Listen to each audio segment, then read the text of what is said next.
You know that feeling when you're staring down a really big goal, maybe launching a business or hitting some financial target, or even just, I don't know, learning something new, Yeah. and you just feel swamped. You're totally overwhelmed. Like, where do you even start? Exactly. We've all been there, right? Dreaming big, but the path forward feels foggy. Hmm. Well, today we're doing a deep dive into something pretty surprising, actually. It's this really powerful connection between physical fitness, like consistent fitness, and success, real success in business, finance, well, frankly, everywhere else, too. And it's not just about, going to the gym for the sake of it. No, not at all. We're looking at fitness as this crucial training ground, a place where you build, maybe without even realizing it, two incredibly valuable traits. Mm. Discipline, real discipline, and learning how to delay gratification. Right. And our mission here Oh, in man. this deep dive is to pull out some genuinely surprising facts and insights from the sources we looked at, things you can actually use. Yeah, actionable stuff. We're not just talking general self-help ideas. We're digging into the how. How those lessons you learn, lifting weights or pounding the pavement, how they directly help you tackle the big challenges in your career or with your money. It's kind of a shortcut, isn't it, to getting informed on this perspective that, honestly, a lot of people miss. Definitely. And that basic truth you find in the gym, effort equals reward, no fluff, that leads right into what our sources kick off with, this idea that discipline is the bridge between who you are and who you want to become. Powerful statement. It is. And the gym. It's like the perfect stripped-down example of this. Think about Yeah. You walk in there, and suddenly your money doesn't matter, your car doesn't matter, social media followers, totally irrelevant. It really is a level playing field. Completely. The sources put it bluntly. The weights don't lie. They don't care about your excuses. They just respond to discipline, period. That's so true. No faking it there. Right. And what's really interesting is how this environment, it doesn't just cut through the noise.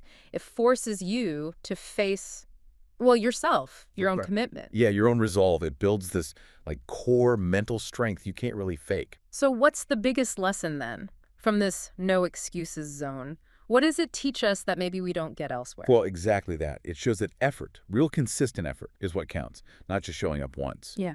And this deep dive really pushes past the superficial idea of just, getting buff. Right. It's more than muscle. Way more. Mm. It explains that fitness isn't just about building muscle. It's about building the ability to do what you said you would do. Crucially, long after that initial feeling of motivation has faded. Ah, okay. That's a key distinction because motivation comes and goes, right? Totally fleeting. Yeah. But consistency, that's what gets results. It's not about the spark, it's about the grind, the showing up day after day. Okay, but it's one thing to say fitness builds discipline. How does that actually translate? Our sources connect it directly to real-world stuff, which I found really eye-opening. Yeah. Well, think about pushing through a tough workout when you're tired, right? Or maybe after a really long day at work. That's not just physical. No, it's mental. Big time. It's overriding that immediate urge for comfort, for ease. Yeah. And the sources show how that exact same mental muscle gets used to, say, make those 20 sales calls, send those emails, or study that new skill when you really don't feel like it. Ah, I see. So you're training your brain to choose the long-term goal over the short-term feeling. Precisely. It becomes this incredibly powerful, transferable skill. Yeah. A mental muscle you build in the gym and use everywhere else. Okay, that makes a lot of sense. It brings up a critical point then. If you can actually show up for yourself consistently in the gym, even when you don't want to, surely that resilience has to spill over, right? It has to. Into showing up for your other goals. Our sources really dig into this, actually. They use this compelling analogy. They say, business and fitness are mirrors. Mirrors. Okay, how so? Well, think about the shared principles. Both demand tracking, right? Measuring things. Yeah. Constantly improving. Yeah. In the gym, you track your sets, reps, maybe your food. Exactly. And in business, Yeah. you're tracking sales, customer feedback, KPIs, key performance indicators. It's all about watching the numbers, making small adjustments, measurable progress. And crucially, no shortcuts in either place. That's a tough truth, but it's there. Oh yeah, brutal but true. You can't, as the sources say so well, you can't buy muscles on credit. You got to earn them, rep by rep, day by day. And it's the same in business, isn't it? Those shortcuts. They eventually fall apart. It's just a matter of time. It really is the same slow, sometimes painstaking process. Both need,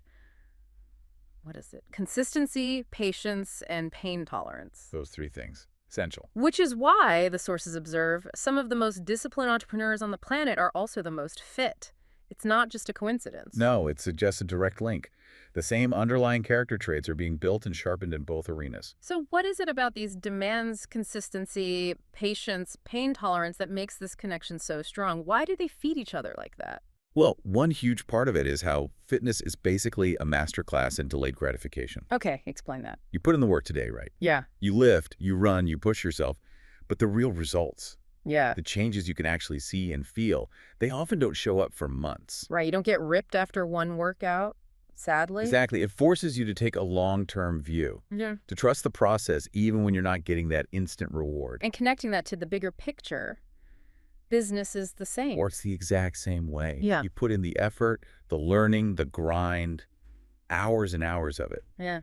and the payoff, the real success, the money, it shows up way later. It really highlights the contrast with, the instant gratification world we live in. Totally.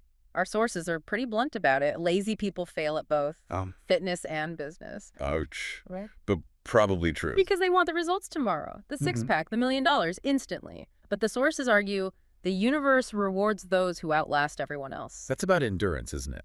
Just pure willingness to keep going. To keep showing up, doing the work, long after most people would have quit. Which really brings us to positioning fitness as the training ground for life. That's how one source puts it. The training ground. I like that. Yeah. It's described as the first battlefield where you learn to conquer yourself.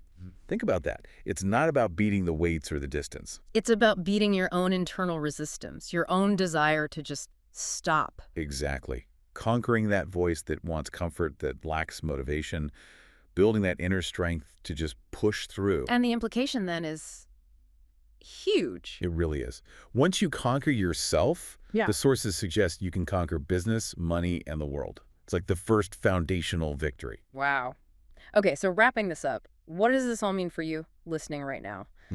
We've dug into how that deep discipline you build in the gym, doing what you commit to, even when you don't feel like it, mastering that delayed gratification, how it's not just nice to have. No, it's foundational. It's directly transferable, foundational for success pretty much everywhere else in your life.